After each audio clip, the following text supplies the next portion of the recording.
तो स्टूडेंट जितने भी बच्चे इस बार क्लास 10th में 2026 का बोर्ड एग्जाम देने वाले हैं, तो ये वीडियो आपके लिए मोस्ट इंपोर्टेंट वीडियो होने वाली है, क्योंकि आज की वीडियो में आपके लिए जो आपका साइंस है उसका मैं आपको यहाँ पर 50 मोस्ट इंपोर्टेंट टॉपिक बताने वाला हूँ। अगर आप इन 50 मोस्ट इंपोर्टेंट टॉपिक को तैयार कर लेते हो तो आप बोर्ड एग्जाम में आराम से 70 में से 70 नंबर स्कोर कर सकते हो। उसके लिए आपको क्या करना है, इस वीडियो को आपको शुरू से लेकर एंड तक देखना है, और अगर आप इन 50 टॉपिक को तैयार कर लोगे तो आराम से आप बोर्ड एग्जाम में टॉप कर सकते हो। जितने भी टॉपिक लाया हूँ सभी आपके इंपोर्टेंट टॉपिक होने वाले, तो आपको क्या करना है, चैनल को सब्सक्राइब कर देना है इसी तरीके का और भी वीडियो देखने के लिए और भी सब्जेक्ट का। तो चलिए आज की वीडियो की शुरुआत करते हैं। तो हमारा जो कक्षा 10 विज्ञान 2026 के लिए मैं आपके लिए संपूर्ण किताब के जो साइंस है संपूर्ण किताब के 50 महत्वपूर्ण टॉपिक लेकर आया हूँ। जो हमारा पहला टॉपिक हो जाएगा संयोजन तथा वियोजन अभिक्रिया। आप किसी भी सेट को उठाकर देख लेना, ये वाला जो टॉपिक है यहाँ पर 100% आपसे पूछा जाएगा। जो आपका संयोजन और वियोजन अभिक्रिया बोर्ड एग्जाम के जरिए से आपका यहाँ पर वेरी मोस्ट इंपोर्टेंट टॉपिक होने वाला है। अगर आप इसको तैयार कर लेते हो किसी ना किसी सेट में, आप देख लेना, जरूर आपसे ये पूछा जाएगा। तो ये मोस्ट इंपोर्टेंट टॉपिक यहाँ पर होने वाला है।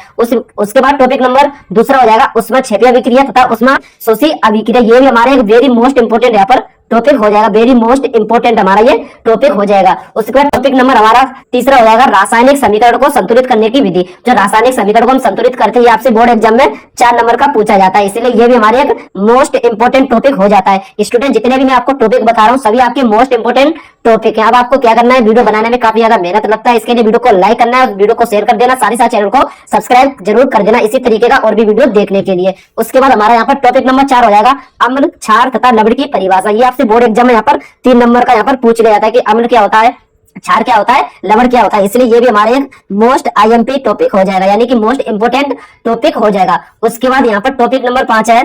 टॉपिक नंबर 5 हो जाएगा बेकिंग सोडा बनाने की आपको विधि लिखनी। जो बेकिंग सोडा बनाने की विधि लिखेंगे ये आपसे बोर्ड एग्जाम में 2 नंबर का पूछा जाएगा। सबसे पहले आपको विधि लिखना है, उसके बाद आपको इसके 2-3 उपयोग भी लिखने पड़ते हैं। तो ये भी हमारा एक मोस्ट इंपोर्टेंट यहाँ पर टॉपिक हो जाएगा बेकिंग सोडा बनाने की विधि।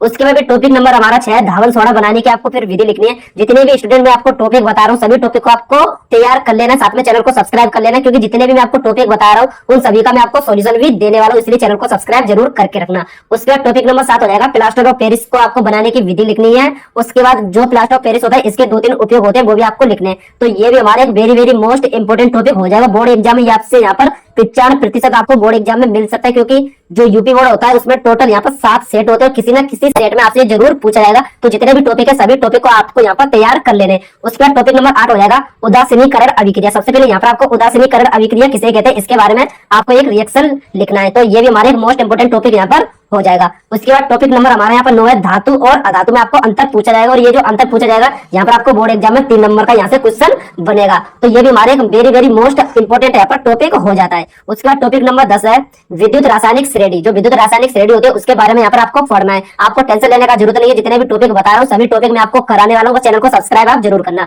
उसके बाद टॉपिक नंबर हमारा 11 हो जाएगा संतृप्त तथा असंतृप्त हाइड्रोकार्बन के बारे में आपको लिखना है। उसके बाद टॉपिक नंबर हमारा 12 हो जाएगा सजातीय श्रेणी किसे कहते हैं इसके बारे में आपको लिखना है। फिर टॉपिक नंबर हमारा 13 हो जाएगा आईयूपीएससी नामकरण। जो आपकी क्लास 10th है उसमें टोटल आपके 5-6 आईयूपीएससी नामकरण है, उसको मैं आपको बिल्कुल इस तरीके से कराने वाला हूँ, बिल्कुल हर तरीके से मैं आपको समझा दूंगा, चैनल को सब्सक्राइब कर लेना। उसका टॉपिक नंबर 14 है साबुनीकरण अभिक्रिया, यानी कि जो साबुनीकरण रिएक्शन क्या होती है वो आपको यहाँ पर रिएक्शन यहाँ पर लिखना पड़ेगा। ये आपका बोर्ड एग्जाम में 2 नंबर का आपसे पूछा जाएगा, तो इसलिए हमारा वेरी मोस्ट इंपोर्टेंट यहाँ पर टॉपिक हो जाएगा। उसके बाद टॉपिक नंबर 15 हो जाएगा एस्टिलीकरण अभिक्रिया किसे कहते हैं। जो एस्टिलीकरण अभिक्रिया ये भी हमारी एक मोस्ट इंपोर्टेंट अभिक्रिया हो जाती है, और ये आपको बोर्ड एग्जाम में 95% आपको यहाँ पर ये वाला क्वेश्चन मिल सकता है। तो जितने भी स्टूडेंट मैंने आपको क्वेश्चन बताए हैं सभी आपके इंपोर्टेंट क्वेश्चन है, बस आपको क्या करना है, चैनल को सब्सक्राइब करना है और वीडियो को आपको यहाँ पर लाइक कर देना है। उसके बाद अब चलते हैं यहाँ पर नेक्स्ट क्वेश्चन नंबर यहाँ पर 16 की तरफ। जो हमारा क्वेश्चन नंबर 16 हो जाएगा पाचन तंत्र के बारे में आपको लिखना है, कि जो पाचन तंत्र होता है उसके बारे में आपको यहाँ पर डिटेल में लिखना है। उसके बाद टॉपिक नंबर हमारा 17 हो जाएगा श्वसन तंत्र किसे कहते हैं। जो श्वसन तंत्र होता है उसके बारे में आपको यहाँ पर लिखना है, और ये जो आपसे क्वेश्चन पूछा जाएगा लगभग यहाँ पर आपसे 4 नंबर का क्वेश्चन बोर्ड एग्जाम में पूछा जाएगा, इसलिए ये भी हमारे एक मोस्ट इंपोर्टेंट यहाँ पर टॉपिक हो जाता है। उसके बाद टॉपिक नंबर 18 उत्सर्जन तंत्र किसे कहते हैं, और टॉपिक नंबर फिर 19 है नेक्स्ट लैंगिक जनन किसे कहते हैं, और टॉपिक नंबर 20 हो जाएगा अलैंगिक जनन किसे कहते हैं। यानी कि लैंगिक जनन और अलैंगिक जनन यहाँ पर आपको अंतर भी पूछ सकता है, इसलिए ये जो 2 आपका टॉपिक है इन 2 टॉपिक को आपको 100% यहाँ पर तैयार कर लेना है बोर्ड एग्जाम के जरिए से। और जितने भी टॉपिक बता रहा हूँ उनको आप तैयार कर लोगे तो बोर्ड एग्जाम में आराम से आप 70 में से 70 स्कोर ला सकते हो। तो आपको चैनल के साथ जुड़ा रहना है, क्योंकि सारी तैयारी मैं आपको इसी चैनल पर कराने वाला हूँ। उसके बाद टॉपिक नंबर 21 हो जाएगा परागण किसे कहते हैं। ये भी हमारे एक मोस्ट इंपोर्टेंट यहाँ पर टॉपिक हो जाएगा परागण के बारे में।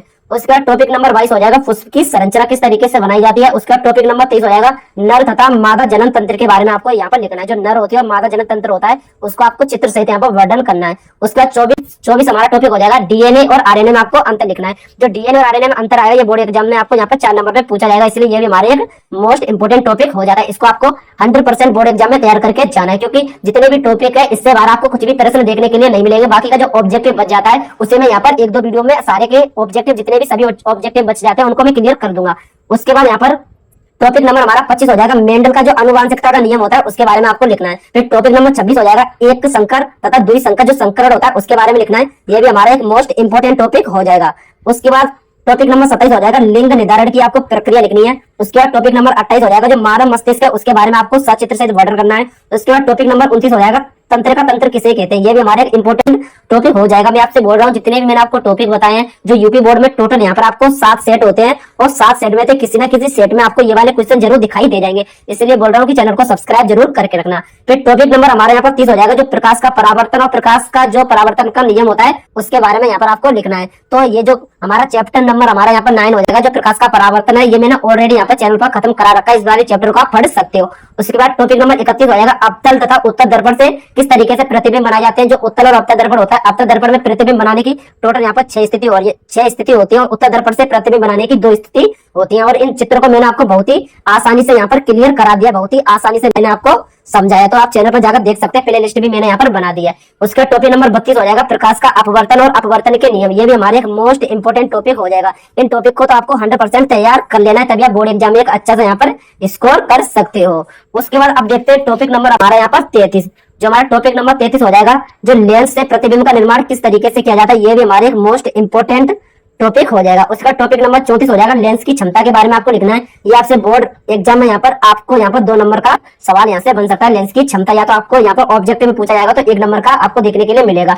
उसके बाद टॉपिक नंबर 35 हो जाएगा निकट दृष्टि दोष किसे कहते हैं और इसके निवारण के बारे में आपको लिखना है। उसका टॉपिक नंबर 36 हो जाएगा दूरदृष्टि दोष किसे कहते हैं। तो ये जितने भी आपको टॉपिक बता रहा हूँ सभी आपके मोस्ट इंपोर्टेंट टॉपिक है। इन टॉपिक को आपको 100% बोर्ड एग्जाम में तैयार करके जाना है। अगर आप इनको तैयार कर लोगे तो बोर्ड एग्जाम में 70 में से 70 का स्कोर आराम से कर सकते हो। इसी तरीके से जितने भी सब्जेक्ट हैं सभी सब्जेक्ट का मैं एक वीडियो बनाने वाला हूँ। जितने भी इंपोर्टेंट टॉपिक होंगे सभी टॉपिक को मैं आपको कराने वाला हूँ। फिर टॉपिक नंबर हमारा 37 हो जाएगा मानव नेत्र किसे कहते हैं और इसका आपको चित्र जो मानव नेत्र होता है उसका आपको सचित्र वर्णन करना है चित्र के साथ। उसके बाद जो टॉपिक नंबर 18 हो जाएगा ओम का नियम तथा ओम के नियम का सत्यापन आपको यहाँ पर कर देना है, क्योंकि जो ओम का नियम होता है ये बोर्ड एग्जाम में आपसे यहाँ पर 4 नंबर में पूछा जाता है। उसके बाद टॉपिक नंबर 39 हो जाएगा यहाँ पर आपका विद्युत धारा किसे कहते हैं। जो विद्युत धारा होती है और विद्युत प्रतिरोध के बारे में आपको यहाँ पर लिखना है। तो ये भी हमारे एक इंपोर्टेंट टॉपिक हो जाता है और आपको इसको बोर्ड एग्जाम में 100% तैयार करके जाना है, क्योंकि स्टूडेंट ये ऐसे टॉपिक हैं जो हर साल यहाँ पर बोर्ड एग्जाम में आपको दिखाई देते हैं। उसका टॉपिक नंबर 40 हो जाएगा विद्युत प्रतिरोध। ये भी हमारे एक मोस्ट इंपोर्टेंट यहाँ पर टॉपिक हो जाएगा, मोस्ट इंपोर्टेंट टॉपिक हो जाएगा। उसका टॉपिक नंबर 41 है श्रेणी क्रम समायोजन किसे कहते हैं। उसका टॉपिक नंबर 42 हो जाएगा समांतर क्रम समायोजन किसे कहते हैं। ये जो दोनों टॉपिक हैं इन दोनों टॉपिक में से आपको बोर्ड एग्जाम में एक प्रश्न देखने के लिए मिल सकता है, इसलिए ये भी हमारे एक मोस्ट IMP टॉपिक हो जाएगा, यानी कि मोस्ट इंपोर्टेंट टॉपिक हो जाएगा। इस टॉपिक को आपको यहाँ पर 100% मतलब कि आपको इन टॉपिक को तो बिल्कुल भी छोड़ना नहीं है किसी भी हालत में, क्योंकि ये ऐसे टॉपिक है जो बोर्ड एग्जाम में आपको यहाँ पर देखने के लिए मिल सकते हैं।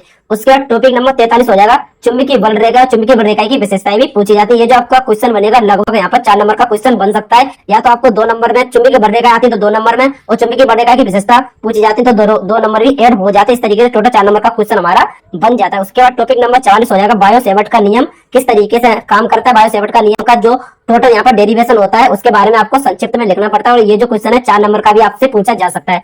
उसका टॉपिक नंबर 45 हो जाएगा फ्लेमिंग का जो दायात का नियम है और जो बायात का नियम है इसके बारे में आपको लिखना है। ये हमारे एक मोस्ट इंपोर्टेंट टॉपिक हो जाएगा। उसके बाद टॉपिक नंबर 46 हो जाएगा मैक्सवेल के दक्षिणावर्त पेंच का नियम लिखना है। जो मैक्सवेल का जो नियम है दक्षिणावर्त उसके बारे में आपको लिखना है। ये भी हमारा एक इंपोर्टेंट टॉपिक हो जाता है। उसका टॉपिक नंबर 47 हो जाएगा विद्युत धारा का जो चुंबकीय प्रभाव है उसके बारे में आपको लिखना है। फिर टॉपिक नंबर 48 हो जाएगा फैराडे का नियम और फैराडे का जो नियम होता है इसके बारे में आपको लिखना है। जो फैराडे के कितने नियम होते हैं उसके बारे में आपको यहाँ पर लिखना है। आपको टेंशन लेने का जरूरत नहीं है, सभी क्वेश्चनों को मैं आपको बताने वाला हूँ, बस आपको चैनल को यहाँ पर सब्सक्राइब कर लेना है। जैसे आप चैनल को यहाँ पर सब्सक्राइब कर लोगे तो आपको लिए यहाँ पर वीडियो आना स्टार्ट हो जाएंगे, और चैनल के साथ जुड़ जाना क्योंकि सारे सब्जेक्ट की तैयारी में आपको कराने वाला हूँ। उसका टॉपिक नंबर 49 हो जाएगा ओजोन परत का अपक्षय किस तरीके से होता है। जो ओजोन परत होती है उसका मतलब जो हानि होता है वो किस तरीके से होता है, इसके बारे में आपको लिखना है। जितने भी टॉपिक बताए बिल्कुल 100% आपको बोर्ड एग्जाम में दिखाई देंगे। टोटल जो 7 सेट बनते हैं उनमें से किसी ना किसी सेट में यहाँ पर ऐसे क्वेश्चन आपको जरूर देखने के लिए मिल सकते हैं। यानी कि आज की वीडियो में आपको टोटल यहाँ पर 49 टॉपिक बताए, एक टॉपिक नहीं बताए, लेकिन आप इनको तैयार कर लोगे तो आप बोर्ड एग्जाम में अच्छा सा अच्छा स्कोर कर सकते हो। इसी तरीके का और भी वीडियो देखने के लिए चैनल को सब्सक्राइब कर लेना। साथ में साथ जितने मैंने आपको बताए सभी का आपको स्क्रीनशॉट भी यहाँ पर क्लियर कर लेना है। तो आई होप आज की वीडियो आपको कैसा लगा। अगर वीडियो पसंद आती है तो वीडियो को लाइक करना है। जितने भी स्टूडेंट नए आए चैनल को सब्सक्राइब जरूर